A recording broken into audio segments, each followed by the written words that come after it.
Hello, ladies and gentlemen, and today I'm joined by Elliot Hackney from the Kickoff and his own personal channel. How are you doing today, Elliot? I'm good, mate. How are you? I'm fine. So, as I already mentioned, you, are, you have worked on the Kickoff before. So what was your role on the Kickoff?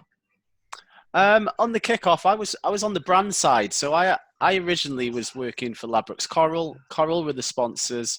I wanted a football show, to put our brand name to and have something that was like a internet version of Soccer Saturday. And I saw what True Jordy and Lawrence were doing, and I thought it was great. And obviously, those two were great together. And approached those guys about making or potentially making a show. And it went from there, really. And we had a couple of seasons of absolute magic, and it's even better now. It's an amazing standard. And yeah, I'm still involved in a little bit. I'm there every weekend now and then. So yeah, it's great. It's great to see the boys absolutely smashing it. I bet, uh, I bet the first season you wasn't very happy when you appeared on because Stoke, because that season were being relegated at the time.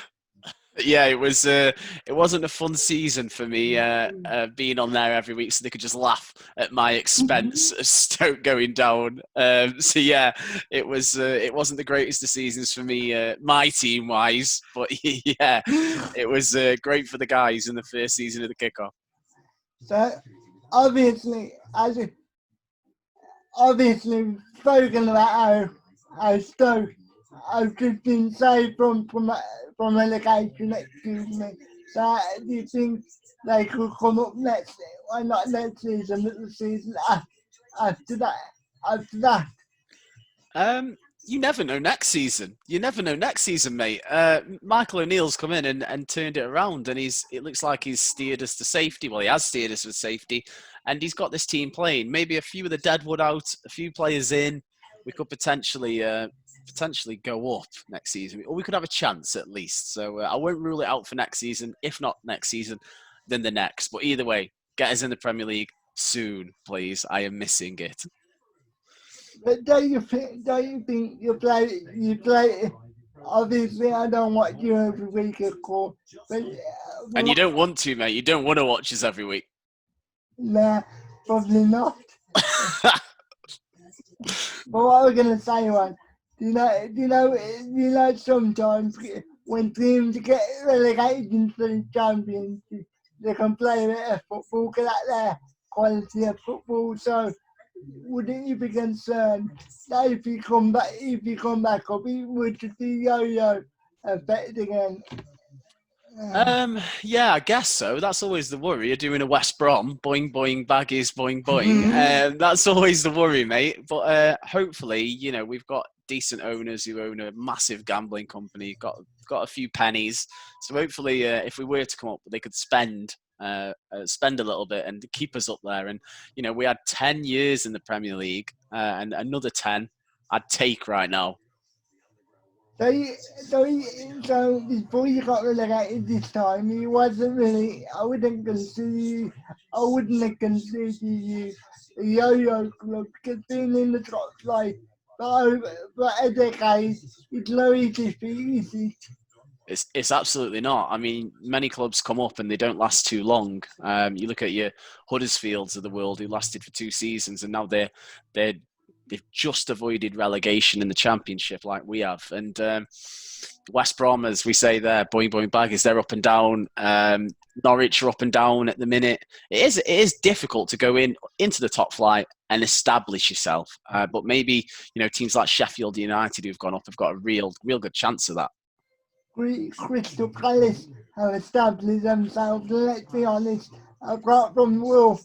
So they've got, well, I'm not going to say they've got a great players, but half of their players, I just failed. I just failed from other clubs, if we're being honest. Like, Tell them what you really mean, Anthony. like look, do you know Christian Reddecker?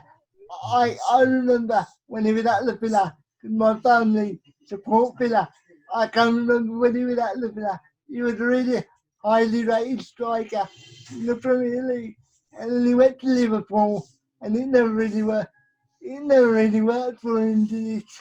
No, it was a bad time to be at Liverpool. That I think they had a lot going wrong, and to throw Christian Benteke into the mix and ask him to restore Liverpool to glory isn't quite isn't quite going to work out. So yeah, I don't think it was a good time for Benteke. I think he's actually improved a little bit at Palace, but well, before lockdown, they've been absolutely crap since the end of lockdown. So yeah, Benteke's not the best player in the world. Even though it did sound like I was being a big, I was being a big tit there. I think some of them would have made their career as stumbled a bit. Maybe that was a better word. Yeah, I mean, if you want to sugarcoat it like that, Anthony, let's just say the crap, right? Let's just say Crystal Palace are crap, and you think all their players are rubbish.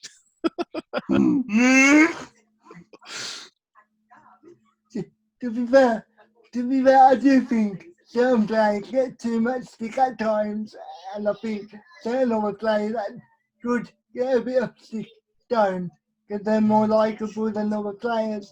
Would you agree with that? Yeah, absolutely. There's some people who are fan favourites and, will get let off a little bit more. And there's some who get it in the neck because they're the pantomime villain or, they're there to take criticism, basically, or some fans see it that way. So, yeah, absolutely. I agree. There's a lot of players who get an easy ride sometimes. More that I think, like what I said, I do feel quite bad for saying that. Don't, mate. Don't. Listen, don't feel bad. Listen, I'll say Arsenal. I hate Arsenal, mate. I really don't like Arsenal at all. I think they're rubbish. I don't mind the Arsenal football team. It's just some of their fans. I just don't really like their opinion. That's fair. There's opinions out there to think that are rubbish. There's opinions you can agree with, and there's some that you can just put straight in the bin. But I've always rated the Arsenal football team as a football team. I do think sometimes they can be a bit weak mentally, but that's about every team. You could say at some point. Yeah, no, absolutely. There's certainly always been that problem at Arsenal for a while now, where I think every season we say they need a defender or a midfielder, and it's the same every season. And then they go and buy David Luiz, and and that's not going to solve their issues. So yeah, Arsenal have always lacked that bit of drive, that mentality, that person who's going to drag them through, like a Vieira who they used to have. But yeah, they certainly need that. When they re-signed David Luiz, I tweeted, I thought it was July 1st or whatever it was, not April 1st. Mate, with a signing like that, you would have to double check your calendar and check it wasn't, because he is terrible. He's absolutely terrible. Sideshow Bob. So who is your favourite Stoke player, either growing up or now? My favourite? Yeah. Of all time, I think I've got to go with. I just love Rory Delap. I loved his long throws. I loved how we used to shit out everyone every week. People hated it, especially Arsenal. Used to hate the long throw coming in. All the Stoke fans going whoosh as it came in, and we used to have someone on the end of it heading it in. So Rory Delap, I really did love Rory Delap. Current players, I couldn't pick you on, mate. I couldn't pick you out this current lot. They're in absolute shambles. I'll just stick with Rory Delap for my all time. I know a lot of people like to give Stoke a lot of humor being a physical team, but I don't see a problem with that. Because sometimes if you can't beat a team, technically, why can't you roughen them up a little bit? Do you know what I mean? Exactly. That's the variety makes the Premier League good. You don't want everyone to be trying to play tiki-taka, do you? Or it'll just be a one-way street. The variety is good. So, the more sides with different styles that we can have in the league, the better. Sometimes playing football is not the way to go. Like, look at Norwich. They tried to play football and then now they're going to get relegated. So sometimes it's better to play physical style than try and play technical style. No, absolutely, mate. And like I say, the variety there for different sides in the Premier League is what we need. Styles are what makes the league good. Different styles. We don't ever want to be playing the same, do we? No one wants that. I think sometimes I think the whole league is trying to become like Brian Barcelona because of Pep, and I don't think that works. No, it doesn't. It absolutely doesn't. That's La Liga. When you look at La Liga, they're all trying to play the same way a lot of the time. There's a few sides in there who try and mix it up and rough it up and, go against the grain. But, the more that do that seem to have a little bit of success. So why the hell not? Going back to your personal channel, you obviously have a football show, yeah, and you have your mate.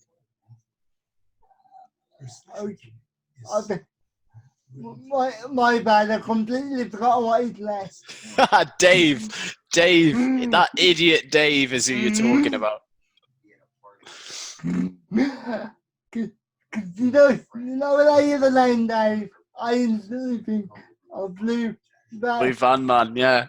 Dave, he's been on there as well. We had him on yesterday, and he's made a few appearances too. But yeah, the idiot that you're looking for is the other Dave.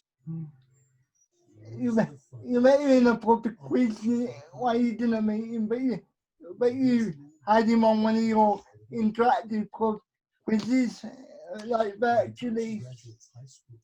Yeah. The pub quizzes is where I started introducing Dave to the channel and saying like, come on and we'll have a laugh. And he was in like we over lockdown, we did the pub quizzes. We raised a good amount for charity for Age UK, and Dave was just in the sort of virtual pub, just like a call what we're doing now.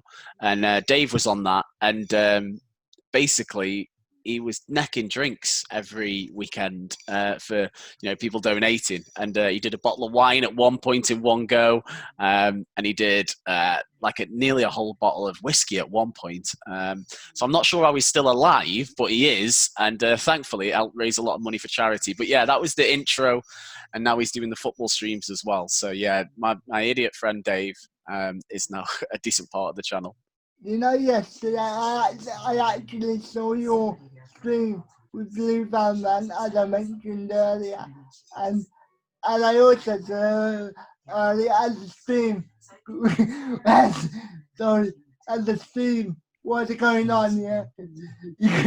You could see Dave getting more and more disappointed. You could tell Dave was just getting angrier and angrier as the stream went on because Leicester's Champions League's hopes were slipping away through his fingers. So yeah, Blue Van Man didn't have the happiest of games, and I think he's got a bit of a curse, Blue Van Man, because every time he's been on my stream and every time he's been on the kickoff, Leicester have never won a game. So I think there's some sort of curse going on there. You love me to enjoy other people's failures. Mate, it's the best thing to do on the internet. Just enjoy people's failure. Well, whether it's the Arsenal lot, whether it's people getting injured, whatever it is, mate, we all take solace in someone else having a bit of a. We have to. If you don't laugh, you'll cry. You were very hopeful today not when it first started, but as it got bigger, you were very hopeful today. You gave him some advice, yeah. I got that wrong again. Blue Van Man. Yeah, you were very hopeful towards him as he was getting bigger. Yeah, you are right there. I helped him out a little bit along the way. True Geordie and Lawrence gave him the first push and, helped his channel get out there by taking the mick out of him a little bit on True News, which, like I say, we all do. We all take the piss out of each other a little bit. And, I just helped Dave along the way. It wasn't much help. I just sent him a camera to use and, so he could have a little better quality. Just gave him some direction, helped him a little bit with his channel. I helped him with his merchandise and a few other things. So yeah, I've helped him out a little bit. But it's all Dave. It's all Dave's channel. Yeah, that's what I meant. I hope it, I hope it didn't come across like I was saying that you built his channel, because Oh no, it that's didn't, mate. that's not what I meant. No, it didn't at all. You were right though. I have helped him a little bit along the way, but it's Dave doing the driving of the car. I'm just filling up the tank every now and then. Yeah, yeah, we the one that got him. Well, not got him. We the one that helped him meet Jamie Vardy. Yes, it was. Basically, if I hadn't have checked his emails, he wouldn't have been meeting Jamie Vardy, because the email of the people asking him to do it went through his junk mail in his email. So if I hadn't have gone and checked his junk mail for him, it wouldn't have happened. So yeah, you can thank me for that one. So folks, always get your emails. Yeah, always check your emails and your junk mail folder, because you never know what goes in there. I'm not gonna lie, I absolutely hate sending emails, because I don't know what to say half the time. Because on Twitter, I find it easier to communicate with people rather than email.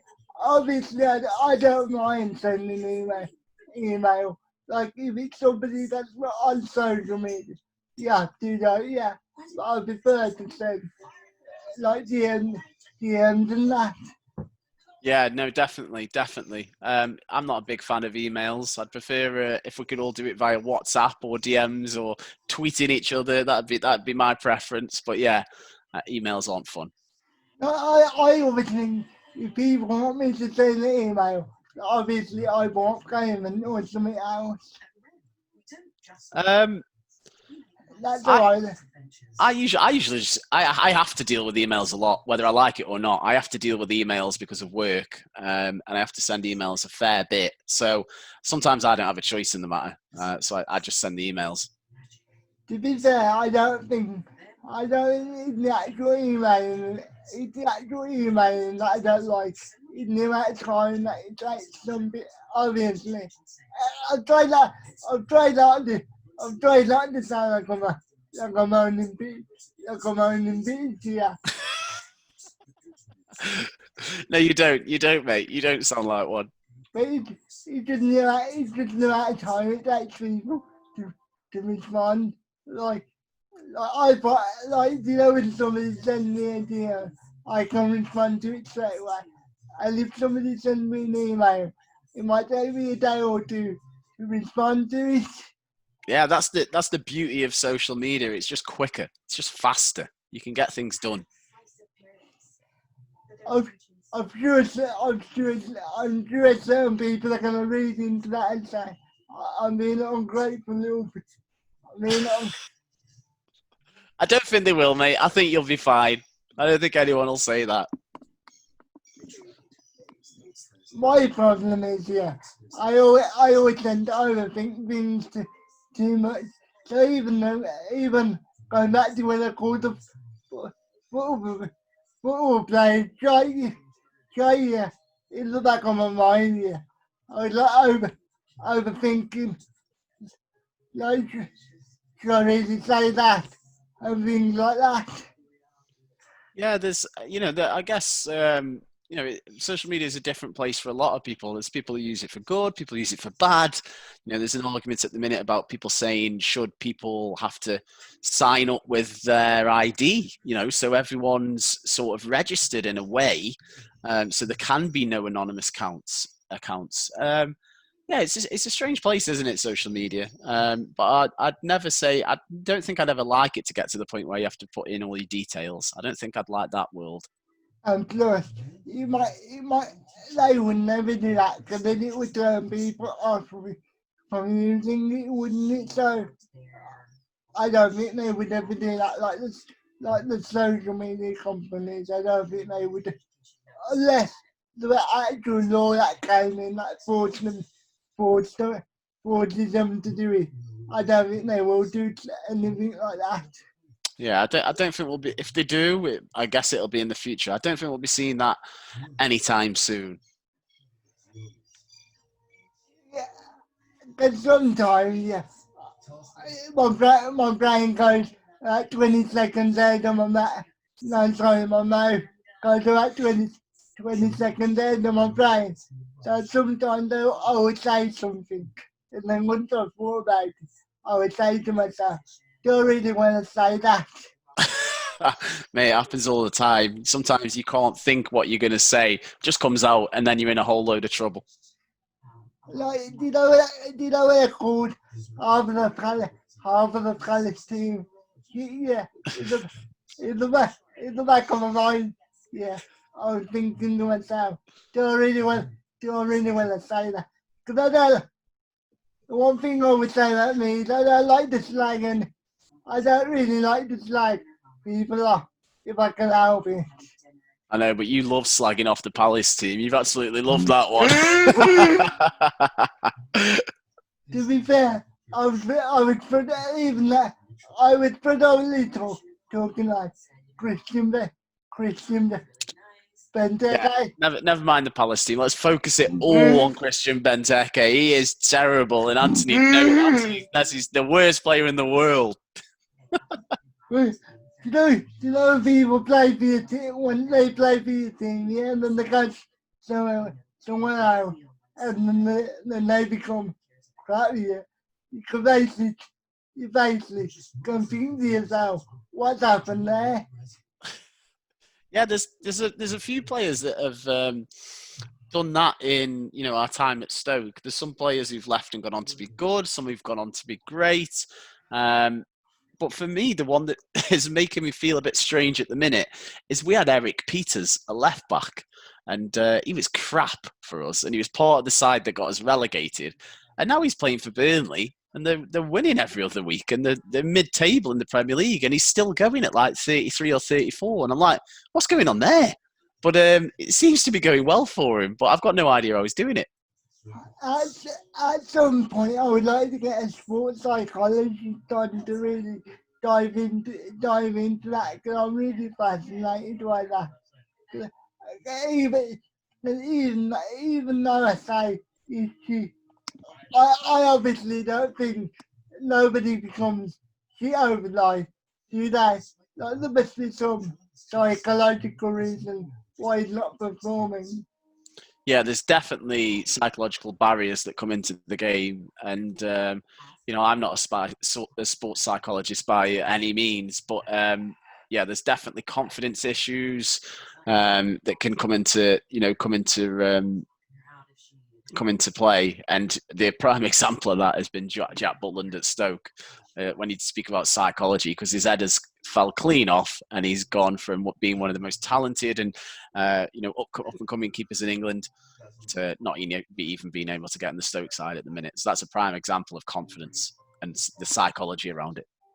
As football fans, do you think we can be a bit too simplistic at times? Like, when somebody's had about 6 months, we automatically go, he's shit or he's crap, or whatever you want to say. Yeah, no, definitely. There's I guess when we are football fans and we jump on the bandwagon or we all start giving abuse, it becomes a bit tribalistic, doesn't it? And we're all, if one person's doing it or 50 of us, we're all doing it, and we're all giving the abuse. But yeah, I guess we could all probably be a little bit kinder at times. I think maybe there's something else going on, or maybe it can because the player is just absolutely crap. But sometimes we don't know because we don't get that insight. Unfortunately, players at the top level now, all we do see is them playing week in, week out. We don't see any. That's why these documentaries, like what Spurs are doing, are going to be so enlightening because we see what goes on behind the scenes.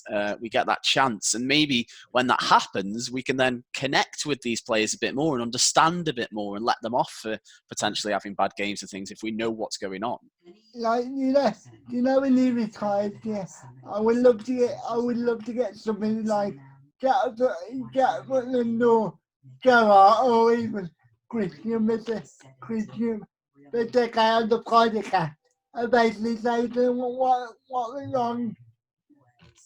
wrong with you, why do you think this happened, why do you think this happened, and basically just find out what happened in their head.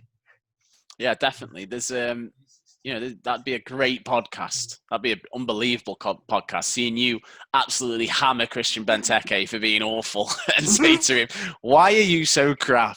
Did you have any other reasons, or was it just because you're that bad at football?" To be fair, 99.9% of the time, I do try and play neutral, but because you're just a normal football fan, I don't. There's no point playing neutral with you, because you're just like people like, shit anyway. Yeah, it's a strange world, football, and I don't try to be one of the people who think I'll ever understand it all. So I'm just happy with whether I'm right or wrong. That's me. That's my knowledge of the game. I think that anything on with playing the game, like trying to be diplomatic, but also give constructive criticism. Because sometimes I want to be in the mainstream, and sometimes I don't. So it's a bit difficult.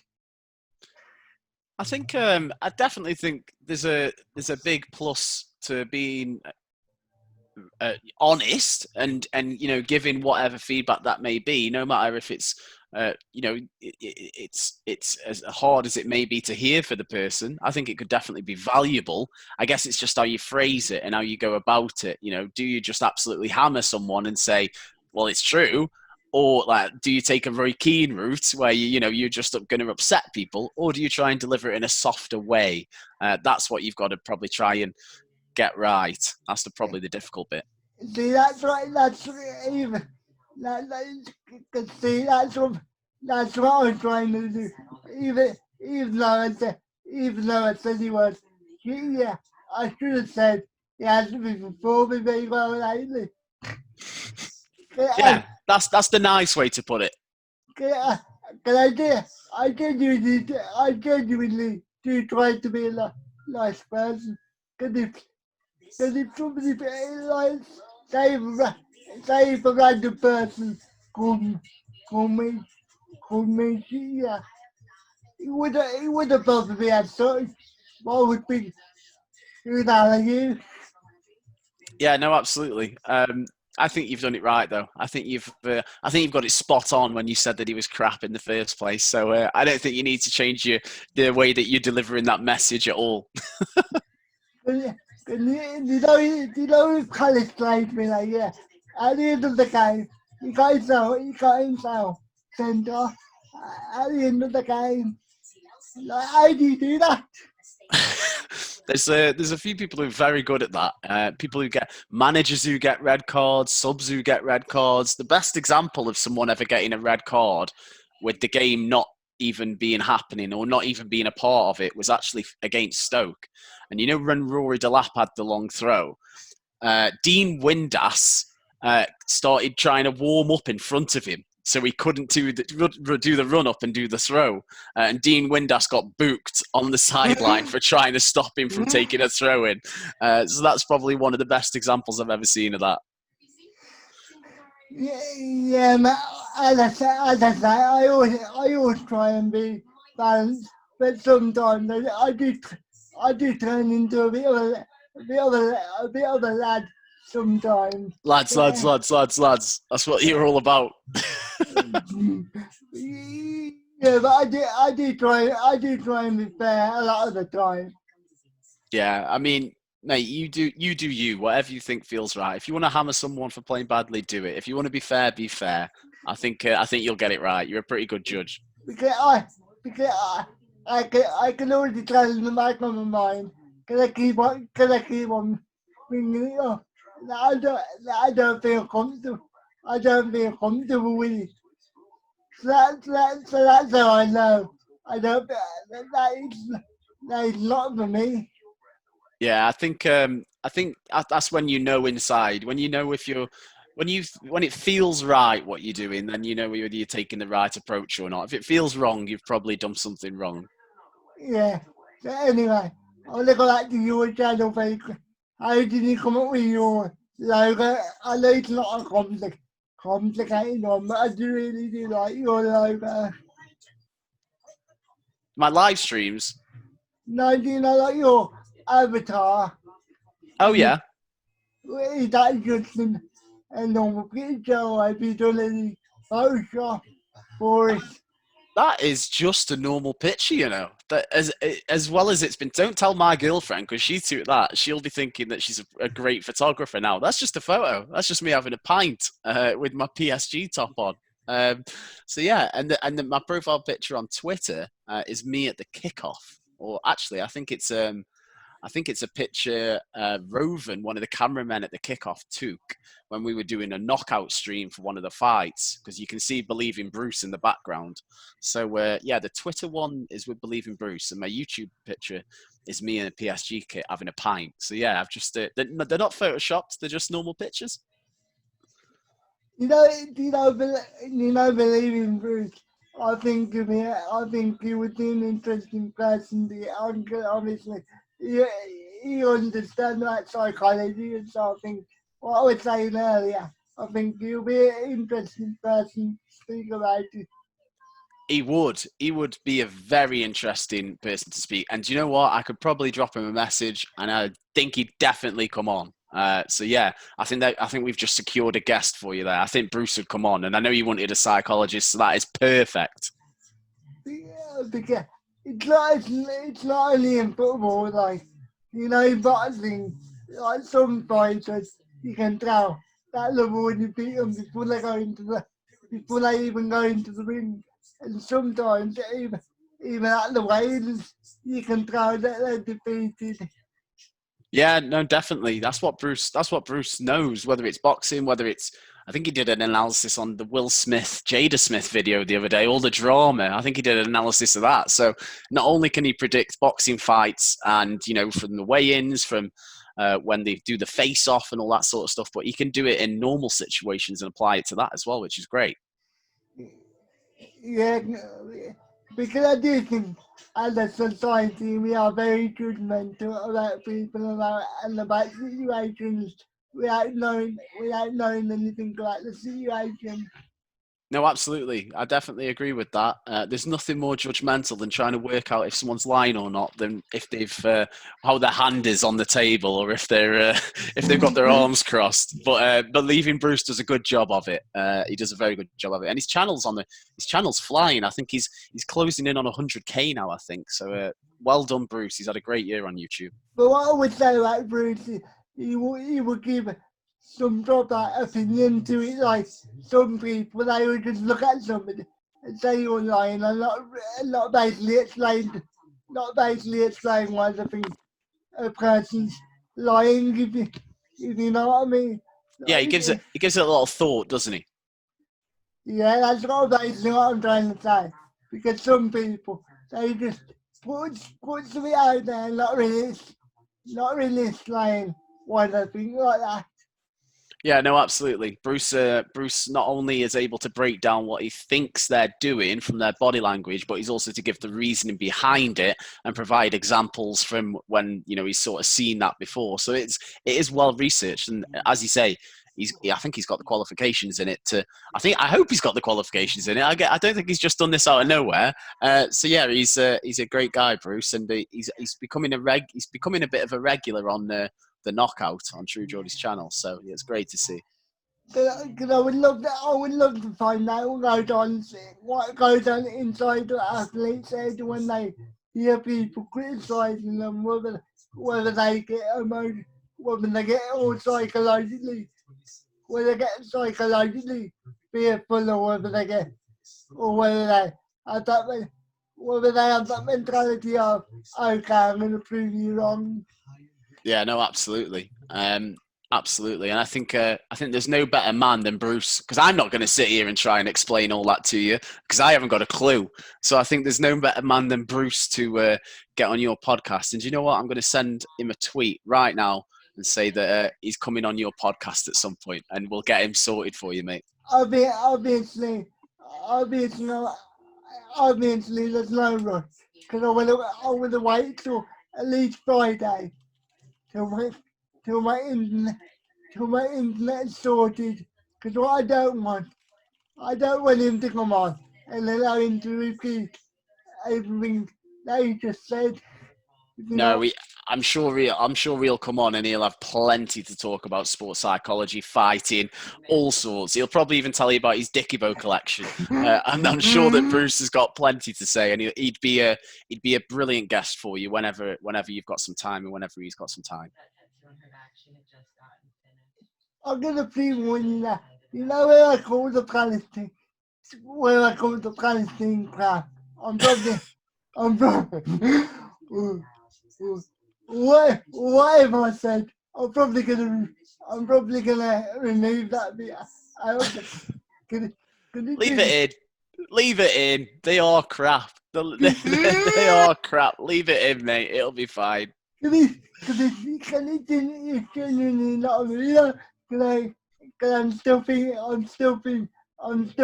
that in there, so it's genuinely not me.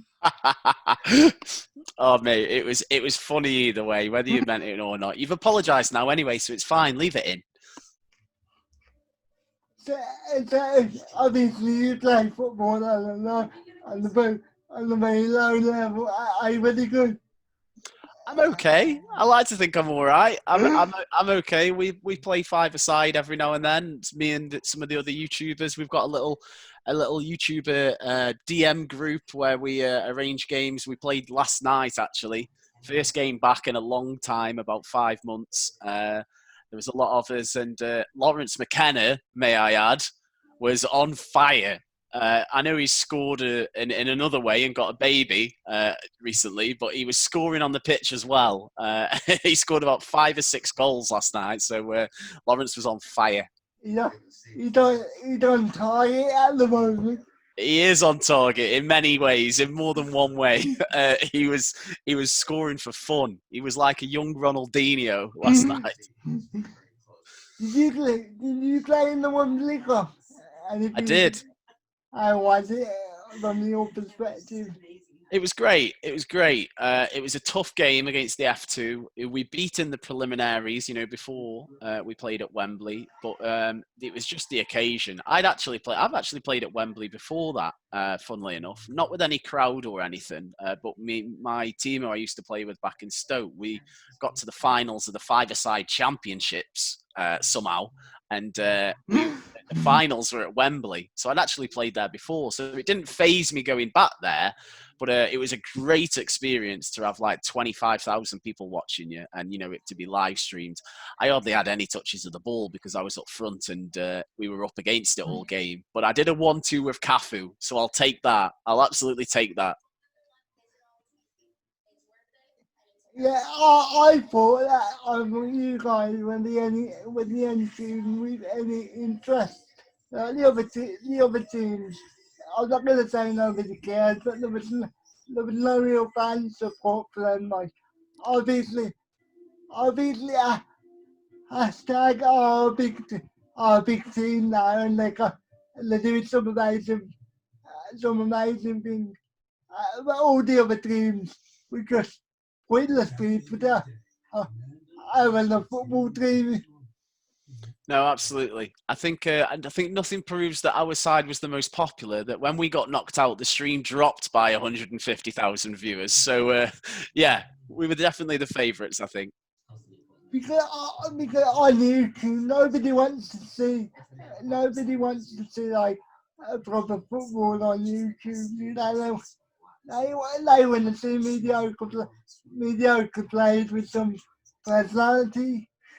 Yeah, exactly that. No one wants to see Jeremy Lynch and Billy Wingrove trying to do the skills because they're so bloody good. Hit the crossbar 5 times. Oh, well done, boys. No, they want to see True Geordie going up for an header. That's what they want to see.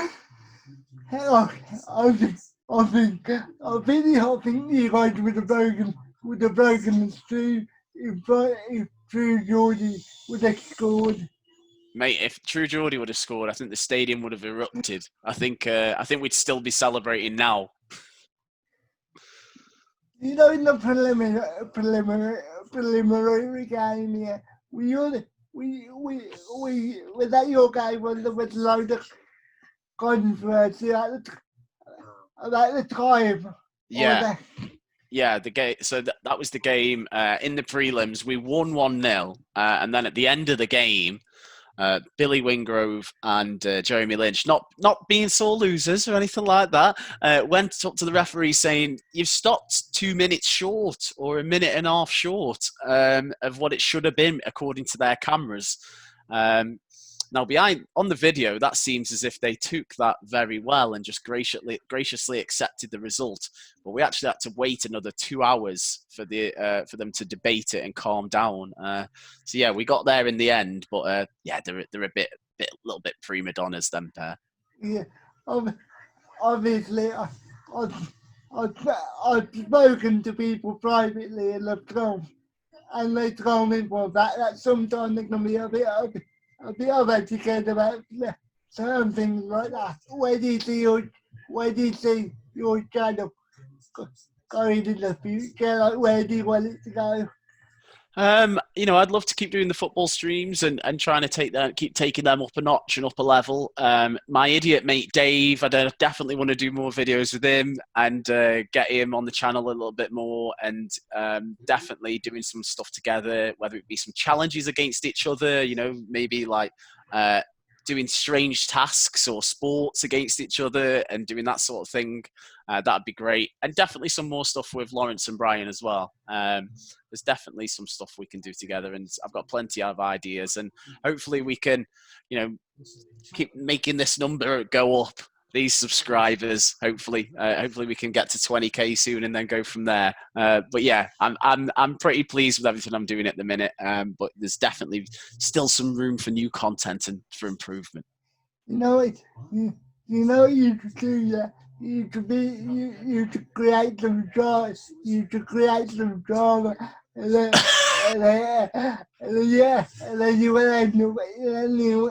you end up on True News. That's what I need to do, mate. Me and you should have a massive beef, and then we'll both be on, and our channels will go through the roof, and we'll be just sat here counting the money from it. Yeah. Do you know that you were involved in I believe you were involved in the podcast, like the True Geordie podcast at some point. So what was the biggest guest that you met on the True Geordie podcast? Was it Robbie Williams? Absolutely. Although, yeah, I guess it was Robbie Williams. I've been around for a few of Brian's podcasts. The ones I've been there for, Robbie Williams, we went to his house, which is a bit mad. Great for me. I think that one means the most to me because he's from Stoke, so he's from where I live. And we had a great chat for because Brian actually turned up late for that one. I remember, yeah. Because you actually left that bit in the video when he arrived. Yeah, exactly that. So for a good hour or so beforehand, it was just me, Lawrence, and the camera crew sat having dinner with Robbie Williams, which was great. A great experience. Some people will never ever do that in his house. The other ones I've been for as well are Ricky Gervais. I've been there for the KSI and Logan Paul ones before each fight, which are brilliant. Jake Paul. A few others as well, but yeah, it's great just sitting in on a True Geordie podcast and seeing the magic happen. Oh, hold up! You mentioned KSI and Logan after Robbie Williams. I thought Robbie Williams would be the last person you would mention. Save the best to last. Yeah, that's exactly it, mate. Best to last. KSI and Robbie's the best, mate. Yeah, of course, it's great though meeting KSI and Logan, and you get a great insight before the fights. Of course, I know people are going to be misconstrued. I just want to say I was only playing around. Oh, obviously, obviously, they're lovely. They come across as lovely guys. Yeah, no, they're great guys, and you know that what they've built. You know, both built huge channels, huge followings, and you've got to give them respect for that, no matter what they're like, whether they're arseholes or not on camera. They've done it. They've done a very good job. But sometimes we not hard someone on camera can sell millions of it. So in that way, Absolutely. in that respect, I respect people that do that. Obviously, there is a limit where it becomes uncalled for. Yeah, no, absolutely, absolutely. And I think Logan's a prime example of that, where he went way too far with the videos out in Japan and everything that happened there. And he's now come full circle now, where everyone is looking at his content and saying that's actually really good. And he's gone on this little bit of a journey from where he was a long time ago with the content he was making, which was controversial and just very out there and in your face. Whereas now it's a bit more crafted, and he's thinking about a lot more about his product. And yeah, he's doing really well now. Okay, then mate, thank you for coming on. I know this, I know this interview might sound a bit disjointed because we had to record a second take. We did, but they're sorting your internet out soon, Anthony. So you'll never have this problem again. And do you know what? We know what happened in that first hour and the magic that the nuggets of information, and you can keep them forever, but no one else will ever know. No one. Yeah, exactly. But I'm all about honesty and transparency. Because it would be wrong of me to pretend that we didn't have to record a second one.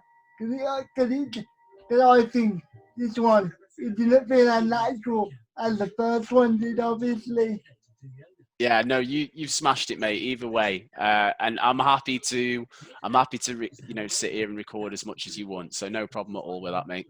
Okay then, mate, thank you for coming on. Would you like to promote your social media channels or your YouTube channel? Yeah, Elliot Hackney. That's all it is. It's that simple. It's just my name everywhere. You go and find it. But most importantly of all, if you're watching this and you've come from my channel because I've promoted it, subscribe to Anthony. That's the most important bit. Get him up to 700 odd K at 700 and then 1,000. That I reckon we could try and get you to that. I'm trying to aim for 2K by the end of the year. I don't That's think doable. That's doable. I don't think that's too unrealistic, is it? I don't think it is at all. So if anyone watching now, hit subscribe and help Anthony get to his target and his goal. Thank you, mate. So make sure you like, comment, and subscribe, guys. And let me know down in the comments who you like me to get on. And I always say I can't promise, but I can always try. And I will speak to you later.